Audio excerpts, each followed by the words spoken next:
ಏಕಾದಶಿಯ ಉಪವಾಸವನ್ನು ಮಾಡಬೇಕು ಅಂತ 100 ಬಾರಿ ಹೇಳಿದ ಮಾತ್ರಕ್ಕೆ ಒಬ್ಬ ವ್ಯಕ್ತಿಗೆ ಎಂದೂ ಉಪವಾಸ ಮಾಡಿ ಗೊತ್ತಿಲ್ಲದೇ ಇದ್ದ ವ್ಯಕ್ತಿ, 1 ಗಂಟೆಗೆ ಮಧ್ಯದಲ್ಲಿ ಏನಾದರೂ ಕುಡಿಯುವುದಕ್ಕೆ ತಿನ್ನುವುದಕ್ಕೆ ಬೇಕು ಅನ್ನುವ ಒಂದು ಅಭ್ಯಾಸ ಇರೋ ವ್ಯಕ್ತಿ, ಅವನಿಗೆ ಇದು ಅಸಾಧ್ಯ ಅಂತ ಅನಿಸುತ್ತೆ.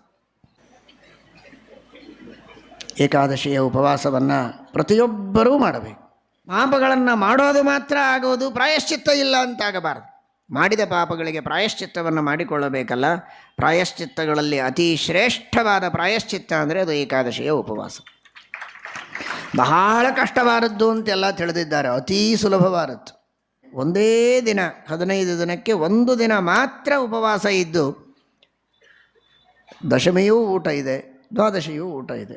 1 ದಿನ ಮಾತ್ರ ಮಧ್ಯದಲ್ಲಿ ಊಟ ಇಲ್ಲದೆ ಇರುವಂತಹ ಅತೀ ಸುಲಭವಾದ ಈ ಒಂದು ಏಕಾದಶಿಯ ಉಪವಾಸದಿಂದ ಎಲ್ಲ ಪಾಪಗಳಿಗೆ ಪ್ರಾಯಶ್ಚಿತ್ತವನ್ನು ಮಾಡಿಕೊಂಡಂತೆ ಆಗ್ತದೆ.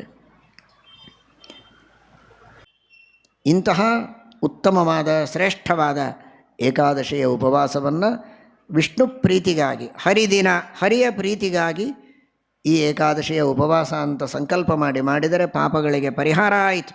ಪುಣ್ಯಗಳ ರಾಶಿ ತನಗೆ ತಾನೇ ಬಂದು ನಮ್ಮಲ್ಲಿ ಸೇರುತ್ತೆ.